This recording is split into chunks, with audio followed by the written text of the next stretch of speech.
Hello, hello, hello, and good morning. Welcome to this week's show all around marketing, branding, and getting the sale. And our topic today is using behavioral science to get more sales. So I'm very excited to dive into this one. And good morning, Chris O. Welcome. And good morning, Mohammed. Great to see you here as well. Do please comment hashtag live if you're watching live. If you're watching on the replay, that's good too. Put hashtag replay. And do know as well, if you have any questions, do comment on the stream, even if it's after the live, and we will come back and help you out as well. So, right, before we dive into our topics today, let's do some quick introductions. So let's start with you, Jess. What do you want people who don't know you yet to know? Morning, morning everyone. So what do? Well, I make sure brands get noticed and take control over the marketing. I do that through taking them through my 6-step brand loyalty process. If the 6 steps intrigue you, want to know more about them, please just drop me a message. I'll send you a link to a short video where I show you exactly how I help my clients get noticed and bring in more money to the business so they can grow. Fantastic. Thank you, Jess. And Stephen, over to you. Good morning, everybody. My name's Stephen Lerman from Chameleon BDS. So if you are looking to get in front of customers, but need to make those new appointments, but don't have the resource, don't like picking up the phone, or just don't want to, then you can call me. Me and my team will make those appointments for you, do all the cold calling, prospecting, update your CRM, and send out all the emails as well. Thank you. Fabulous. Thank you, Stephen. And if you haven't met me yet, my name is Una Doyle. I'm a business strategist and coach. My company is called Creative Flow, and I can help any established business to find at least an extra 50K in only 50 minutes. If you want to know how, comment below or send me a DM, and I'll happily send you a video that sets out how I'm able to do that and how you can do that too. All right, let's talk about today. So first off, behavioral science. What even is behavioral science? Jess, can you answer this question for us?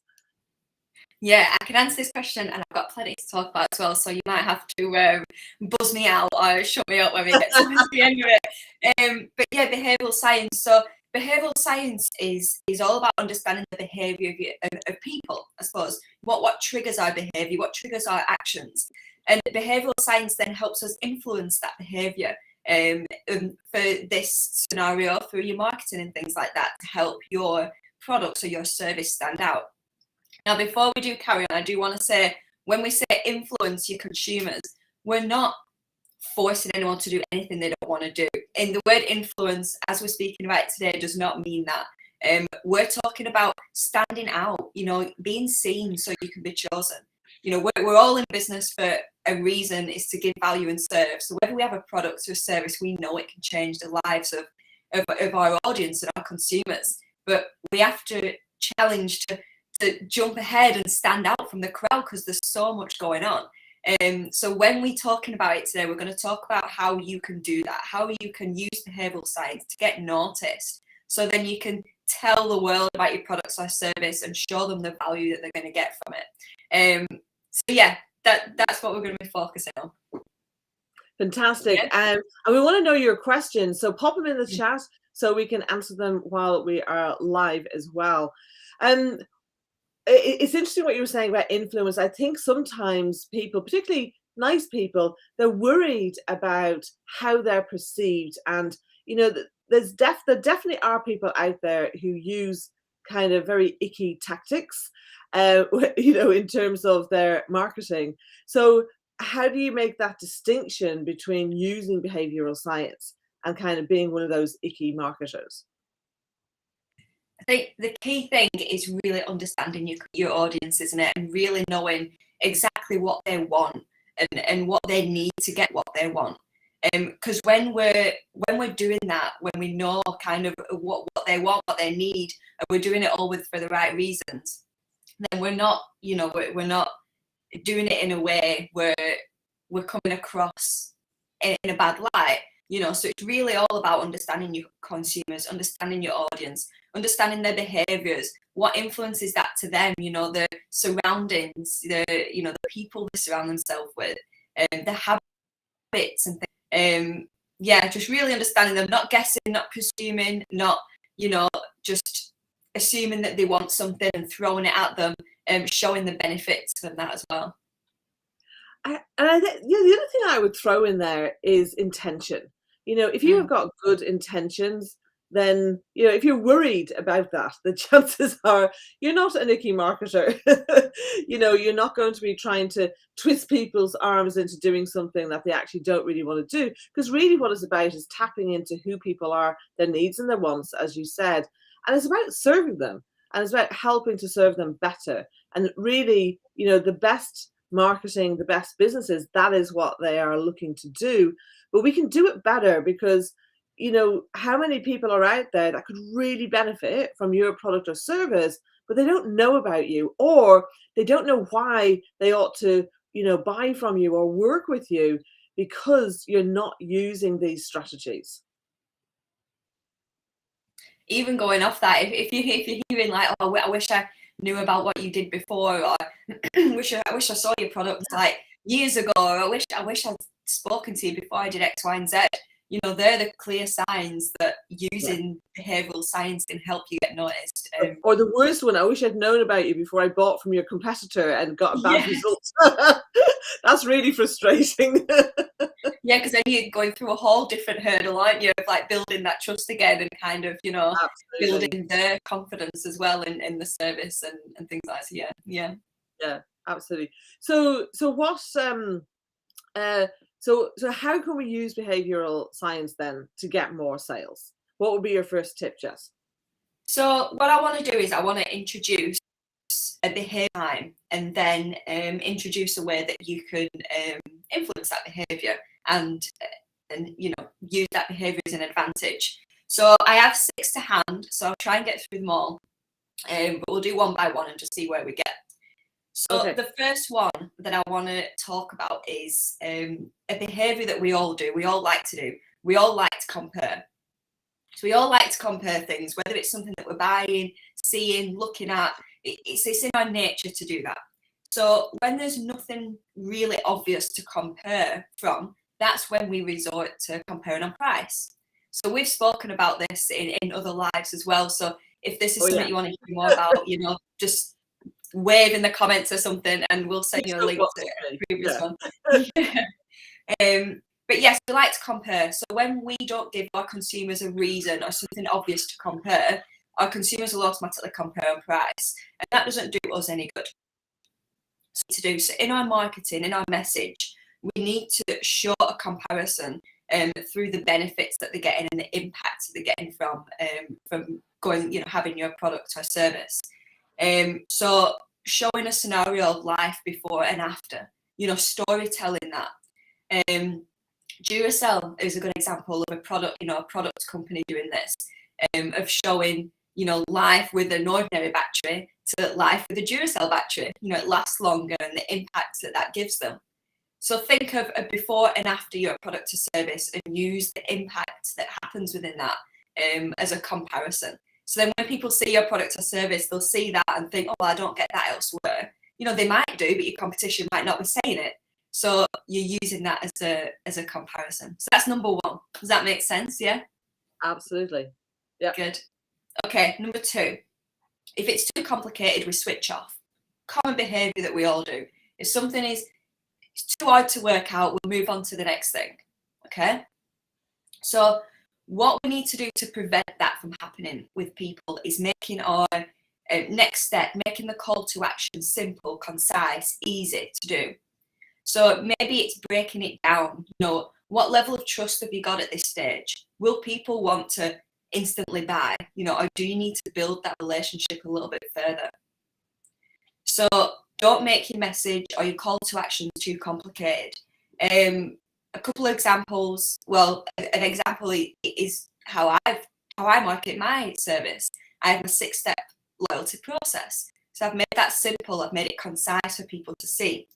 Utility Warehouse do it well. On their website, a couple of banners down, they have it's as simple as 1, 2, 3, 4, and they map out exactly what the steps are that you need to take, making it easy, simple, concise.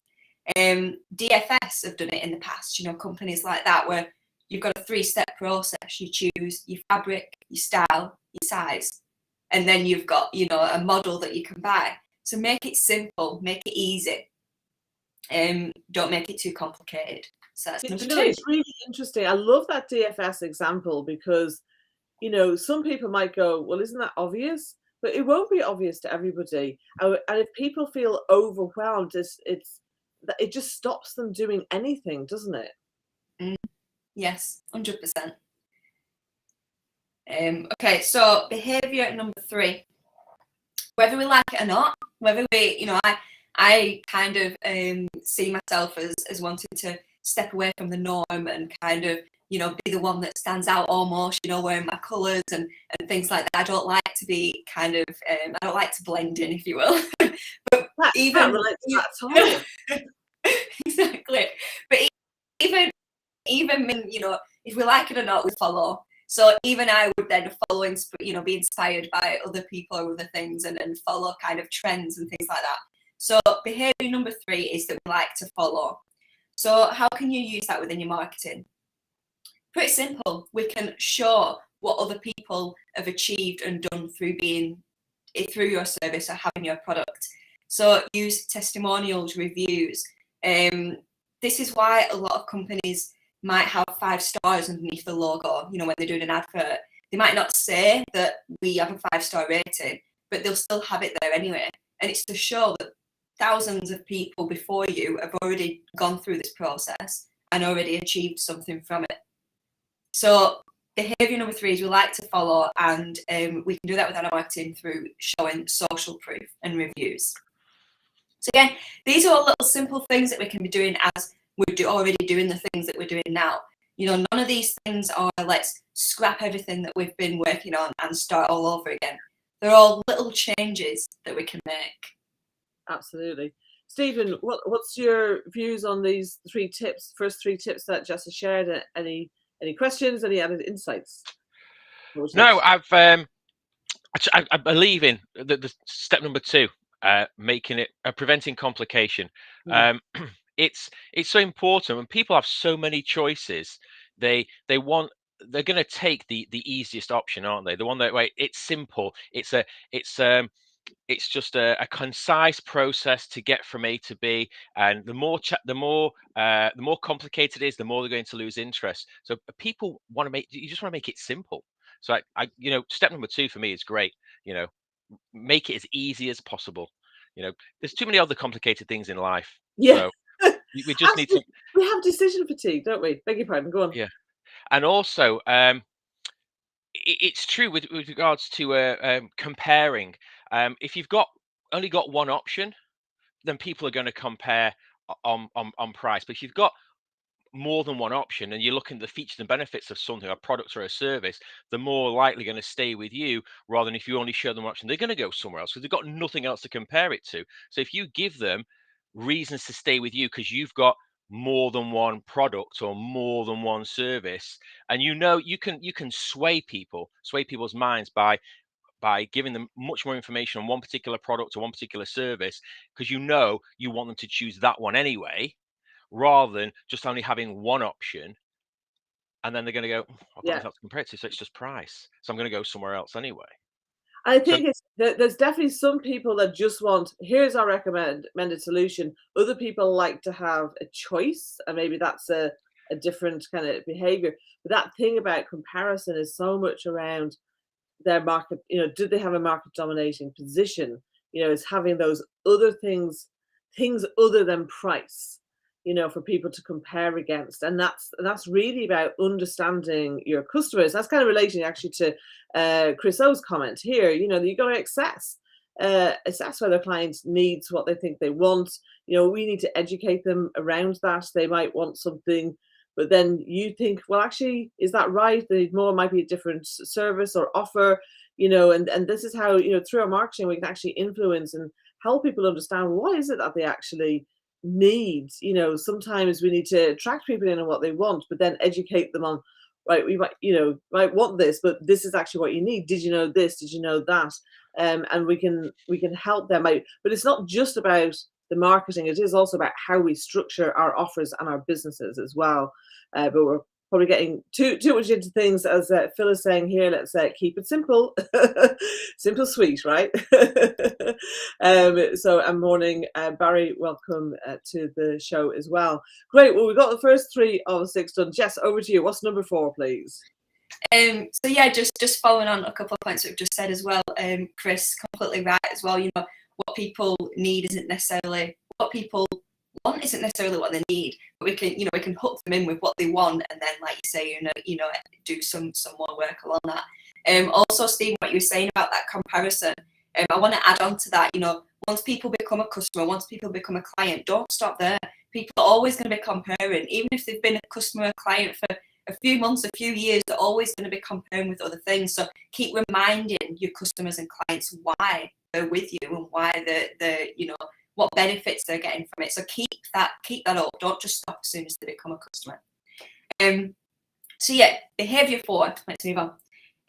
We like to make impulsive decisions when more than one of our senses are triggered.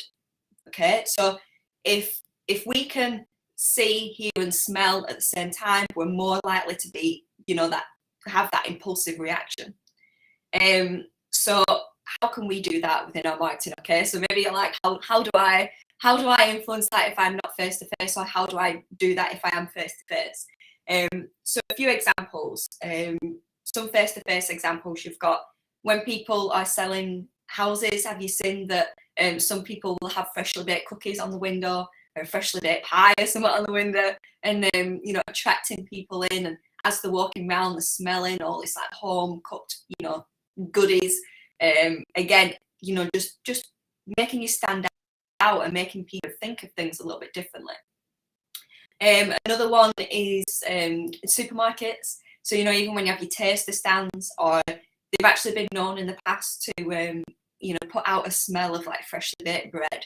And even in Asda now, you can get the pizzas, can't you, in the back, and they're cooking them there and then, and the chickens, they're cooking them. And if you're walking past and smelling that and seeing them, you're probably more likely to pick up a pizza, for tea that week or that night. So try and trigger more than one sense, and not just smells. Like, and a couple more examples to help when people are like, how can I give someone a scent when I'm not near them? But ice cream vans do it really well, don't they? When you hear the ice cream van noise coming down the road, and you think, oh my god, yeah, mouth watering, I need an ice cream. That's just a noise. Another one, McDonald's have got that whistle, haven't they, in their marketing? So they've been using that, over and over again for years, and that's helped us now recognise McDonald's just from that whistle. We might hear that whistle and go, oh yeah, I could do with with a chicken burger or a Big Mac or something. So don't just think of smells. How can you use sound as well to trigger any decision making? Okay, so behaviour number 4. Let's move on to number 5. Yeah. Yeah, I'd like to just add another one onto that. So we talked about the smells now, but I think online, I think words can be really powerful to actually paint a picture as well. So, so you can have sounds in that through videos. I think a lot of the time, people kind of actively want to turn their sound on, but when they're presented with a page, like, when we're online, then the words are what's going to jump out. Images as well, obviously. That's stimulating those senses. But I think it's that thing about triggering imagination. So I will literally often say, imagine this, and then describe a scenario, and or ask questions that's going to get them thinking about imagine what would your world be like if this is where copywriters can come in and say, yeah, this is a good phrase, or that's a good phrase. I think that can be helpful as well. Jump in real quick. Also, isn't language important? The language that you're using, if you're trying to describe a product, so let's say if you're selling wine, people are going to be more inclined to buy, aren't they, if it's in a nice glass and it's being sold or demonstrated by a sommelier, rather than if it's just some geezer pouring a bottle of wine into a mug of tea and sitting into a mug and then sitting in front of the TV. It's all about how people perceive something and the language that's used to entice them. Yeah, I love that. And even that quote about Phil saying with anticipation, getting excited, it's that enticement, doesn't it? And I think you made a good point with how the bottle was, even feeling, when I do my business cards, I make sure that the, good quality paper, maybe a bit thick, there's something about them. So when people take my business card, they don't just take it and go, oh, thanks. 9 times out of 10, they take it and go, oh, this is a nice business card, isn't it? And they look it up and down and then put it somewhere else in the pit or something. So I'm triggering another response. Another way that I'm doing it as well is when I'm having face-to-face workshops, having little bits of music on in the background when people arrive, having, the tea and coffee there and maybe some pastries or something there to help with that imagination, help with that kind of just feeling at ease and just getting involved in the situation. What's your dress? I'm going to come round for coffee and pastries. Yeah, maybe we'll do an in-person live, right, all together. Sat on a couch. Yeah, watch us eat pastries. Yeah, you keep talking. I'm stuffing my face. So yeah, Chris, great point in having the the guidelines and the colours, imagery, words, logos, sounds, sensations, all there, so you can use, and anyone can use them as well. Anyone can go off this. It's not just you knowing this information, you implementing it. But a good point of not only guidelines having your colours, the size of your logo and fonts, but what sounds and senses are you going to trigger as well? What words, what phrases are you going to use? All this sort of stuff, bringing it all together. So yeah, great point. So yeah, I haven't moved on to number 5 yet, as we got distracted. So number 5, we like to use subconscious cues, or we do use subconscious cues without even realizing it, because it's all in our subconscious. So recently I did a video on my feed about this. So if you've seen this, bear with me, you've already heard this example, but I'll go ahead and say it again. Say you're doing your food shop and you're in the supermarket and you're walking down the aisle. Let me know if I've said this on a live as well, because I've said it quite a few times recently and I can't remember where I've said it. So you're walking down the aisle, you're looking at orange juice because you need orange juice. You pick up an orange juice, you look at it and go, yeah, it's my price, got actual oranges in it, I'll put it in my basket. Our conscious mind has made that decision based on the ingredients, the price, and just, yeah, that's what I want. But subconsciously, that brand has done something to make us reach for that product in the first place. So whether it's been something as simple as the design, that's triggered some subconscious cues through the colours and the layout and the language on there, whether they've done a TV advert that has been on in the background in between Coronation Street a couple of nights ago, and subconsciously your brain has subconsciously connected them and you've gone to reach for it. Or maybe your mum bought that brand, so whenever you were a kid, you opened the fridge, that brand was in there. So subconsciously there's that sentimental value towards it. So using subconscious cues to stick in long-term memories. That's the whole point of subconscious, cues. To get in there, we need to make sure our brand is sticking in people's long-term memory. So I've actually done an article about this maybe a year or two ago, about the difference between long-term memory and short-term memory, and how you can get into people's long-term memory by doing simple things. So I'll share that in the comments as well after the live. But yeah, so number 5 is getting into them subconscious cues and using them in your marketing. Number 6, let me move on to the last one, and then we'll kind of discuss them through. So we, as human beings, as consumers, we like to, we value effort. So we value the effort that's gone into things. So just in these behaviours are just in general as well. What we're talking about today is how you do them within your marketing. So what you can do is show the effort behind your product or service. What's gone into making that? So, some good examples, you've got Hotel Chocolat, haven't you? They talk about the whole journey of the cocoa bean, how it, gets made into chocolate, how then it goes through the, the tasting process, the factory, gets in the packaging, and then it's in the store, and then it's on your lap. They show that journey, and we value that. We go, wow, look at all this effort that's gone into it. It's a high value product. B&Q do it really well in the sense of, you know, their brand colour is orange, isn't it? So when you walk in B&Q, all their staff have orange aprons on. So you walk in and see the amount of people stand out to you, and it might not be more people in B&Q than there probably is in, I don't know, Carpet World or whatever next door. But because they're wearing these bright orange aprons, you're spotting them more and they're sticking out to you. So when you walk in, you think, oh, wow, you know, look at all this staff here, look at all these experts here helping people. You know, all the effort that goes into making sure that B&Q is running. We might not necessarily walk in thinking that word for word, but subconsciously that is going through our mind. So show the effort that's gone into your product or service. Another quick example, Simba Mattress did an advert not too long ago, didn't they, where they showed the rigorous testing that these mattresses go through. And, you know, again, it's all marketing, you know, you're not shown exactly behind the scenes in the factories, but they've just put that little bit of effort behind it, showing the journey.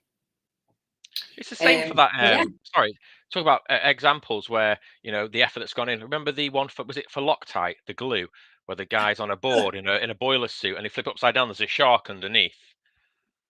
No, I've not seen that. Do you remember that, Una? Yeah, Jess is too young. Oh, sorry, Jess. Yeah. Oh, Jess, I thought you were older than me. Anyway, so this guy was on a board and they glued a boiler suit to a board, and then he put him in it, and they flipped upside down, and there was a shark infested water underneath, and it was that strong, you know. So it's like you say, it's like the effort that's put in to show how, you know, how good this product is, and you immediately want to look for that glue. I don't look for any other glue apart from Loctite whenever I go, because, you know, everything else is going to be inferior. Yeah, the effort they've gone through to prove that. Yeah, definitely. I'm going to look at that. Another suggestion there. Right, Jess, you need to say this, what Phil's put up now on the screen. You need to say that. With your best German accent. Vorsprung durch Technik. I'm going to do that again. That's Audi, isn't it? That's the tagline for Audi. Yeah, absolutely. It's interesting, isn't it? Because there's social proof, you know, in terms of, well, other people are buying this too.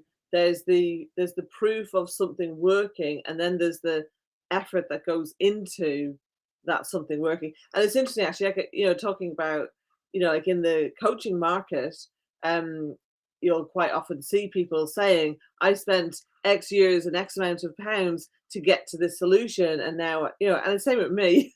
You know, like I've invested, I think at this point it must be about 80,000 pounds in my development and learning, and, you know, I've been coaching almost, well, yeah, I think actually now it is 19 years. I can't believe it. Oh, wow. I know next year is going to be 2 decades I'll have been coaching in some form or another.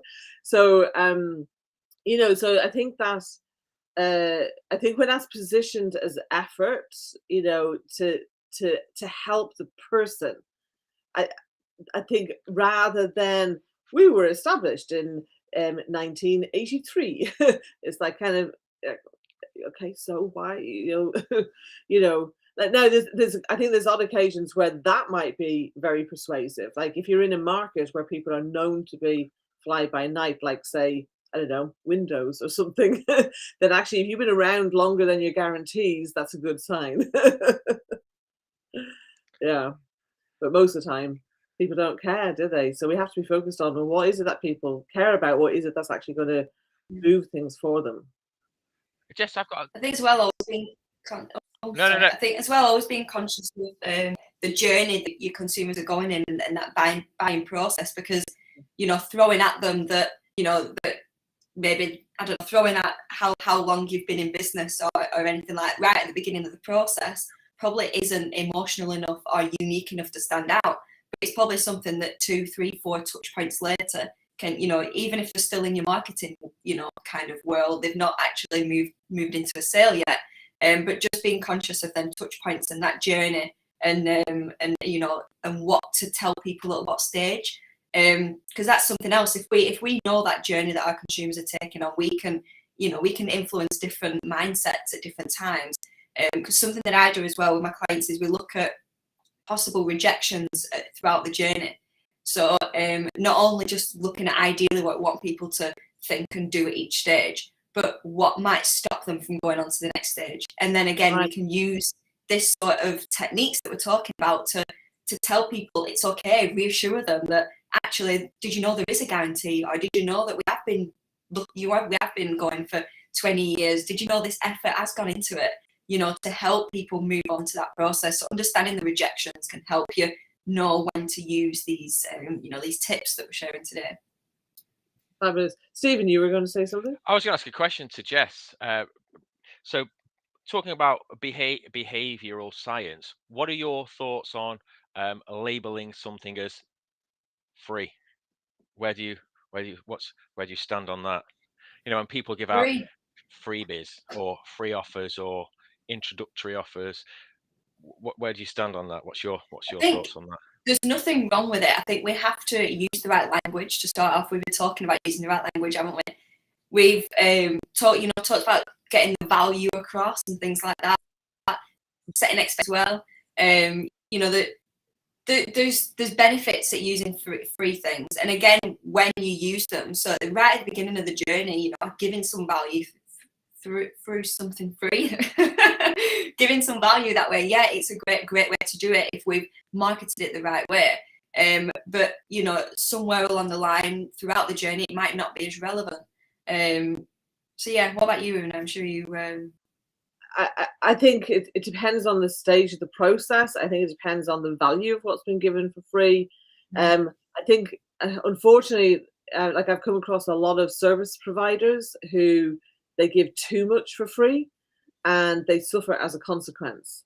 And I think even in the content that people share, I mean, like, okay, so we're here every week and we're sharing content, but sometimes people they're not actually moving people towards that. They don't have the steps in place to move people towards the sale. They're just giving and giving and giving because they've been told you have to add value. They've been told you have to have stuff for free, or you should have low priced offers to then get into the higher priced ones. Do you know, it's not always, yes, that can work, but not always. Sometimes the buyer that's going to buy a low priced offer isn't going to buy that high priced offer, and you're not going to get that transition from one to the other. The structure isn't right.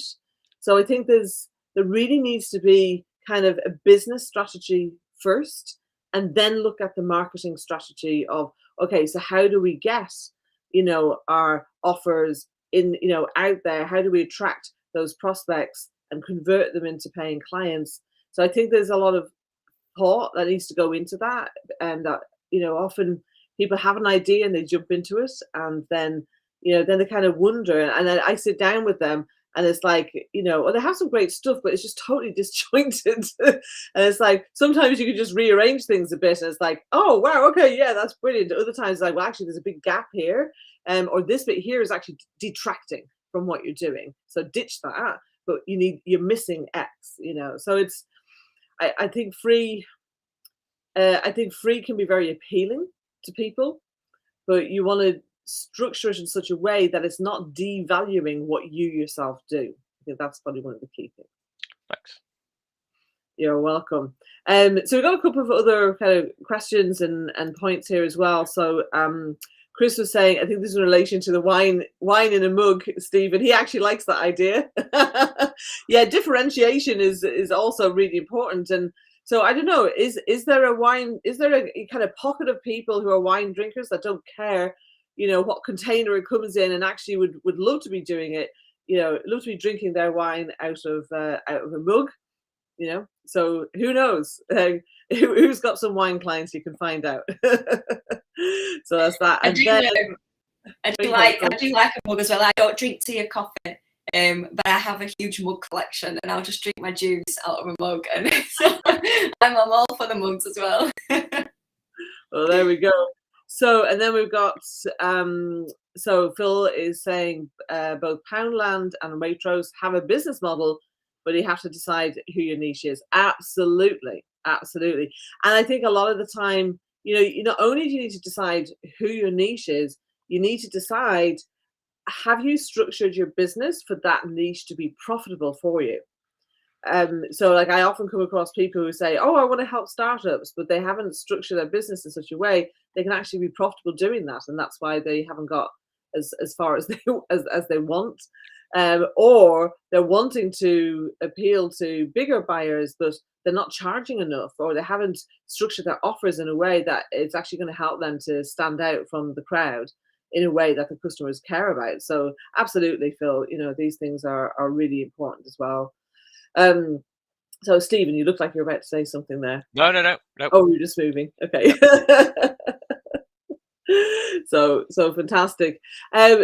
Jess, what do you think are the biggest mistakes that people make in looking to implement behavioral science into their marketing and sales? I think a huge mistake is not keep checking in with your consumers, not keep doing the research, keep reviewing, keep updating, keep amending, and not getting insights to really back up what you're saying as well. Insights can be gold dust in marketing. They can help us speak in our consumers' language. They can help us get into the conversations that think, oh my God, how spooky, I was just thinking about this last night. Or, it helps us get into that kind of mindset.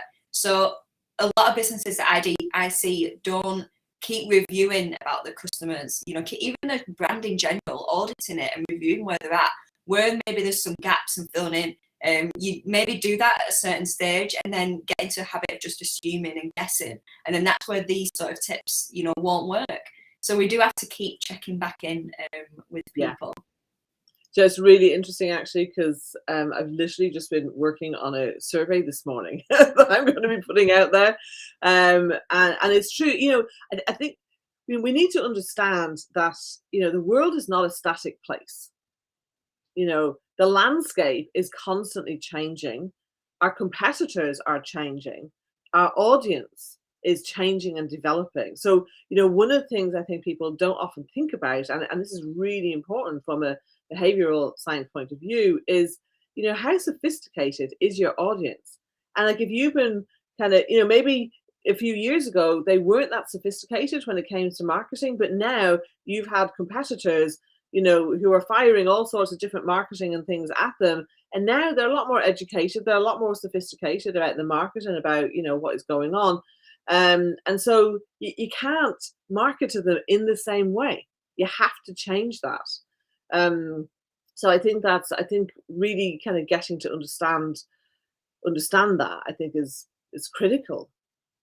Yeah, so much influences our behaviour, doesn't it? And like you say, so much in the world changes and our behaviour changes with it. Like, even if we, step in the shoes of our consumer and think of us as a consumer ourselves, like the way that I do my food shop has changed. The way that I interact with brands in general over the past couple of years, because, given situations, has changed. Yeah. So reminding yourself, as a consumer as well, how have your buying habits changed? How have your behaviours changed? And then think of asking them questions for your ideal target as well, so you know them answers. Yeah, absolutely. Stephen, what's your biggest insight, aha, or thought about today's conversation here? I've loved the 6 steps that you pointed out, Jess. I mean, some of them I wouldn't even think of. It's only when you make people aware of them, you go, I never even thought about that. Like there's some obvious ones like the price comparison or choice. When you give people choice, they've only got one choice and they're going to compare on price. But also keeping it simple. And somebody else, one of the viewers said it. Keep it simple.